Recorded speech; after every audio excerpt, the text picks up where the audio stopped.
Hi, Movie Line. I'm Michael Musto. You know this face, let's face it. And I'm your Hollywood kid. I'm here with my weekly talk about movies and the people who make them and the people who watch them and the people who walk out of them. Let's talk about Clash of the Titans. A friend of mine, because I know people in low places, has seen it.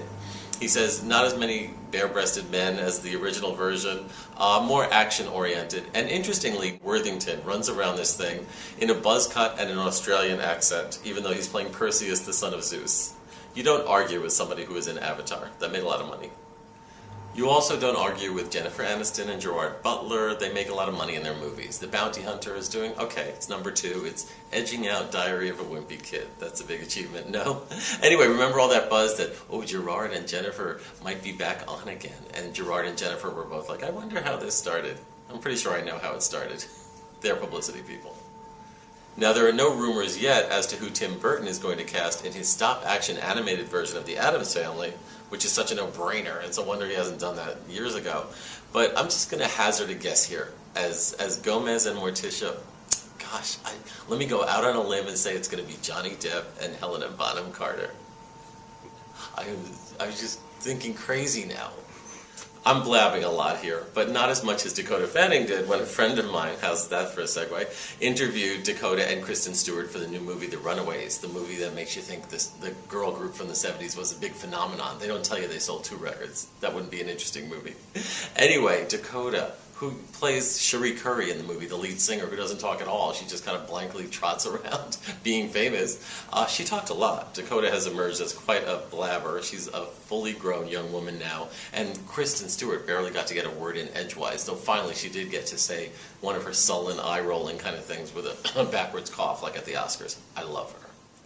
Now, Janet Jackson is talking a lot, and she's talking lately about being in Tyler Perry's new movie, Why Did I Get Married 2, which some cynics are calling Why Did They Make This Movie 2, because it's getting hoots and hollers at screenings where it's not supposed to.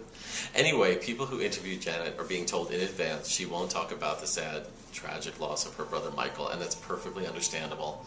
So press are kind of twiddling their thumbs and saying, so, Janet, Todd Bridges was your first boyfriend. Tell us more about that. Now, some people are saying that Waking Sleeping Beauty, the new documentary about the Disney Studios renaissance in the 80s, when like cupboards and utensils and crabs made them hot again, is too polite and sanitized. It's too nice. The movie leaves out the fact that under Jeffrey Katzenberg, Disney was called Mauschwitz. Okay, well, these people are just being a crab like Sebastian, okay? The movie is pretty dark. It's dark enough for me, and the whole movie consists of illegal footage that was taken by an employee there when you're not supposed to shoot on the Disney lot. So it's fine. I mean, what do you want, every minute to be like Bambi's mother being killed? Things can't be that dark all the time. That traumatized me. I wish I hadn't even thought about that right now. Now, the new French movie, OSS Lost in Rio, which is kind of an Austin Powers-y spoof of the James Bond image, isn't illegal, but it's definitely outrageous. I just met the star of the movie, Jean Dujardin, who's very charming. I interviewed him for my Village Voice column, and we talked about the scene where he gets fingered by a man in a hippie commune without even kind of realizing it because he's not too swift.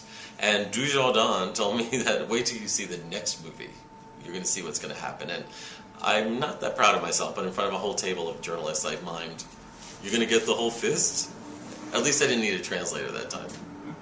Well, this was Michael Musto, your Hollywood kid. I'll see you next week. I'm off to see a movie. I hope I can stand it.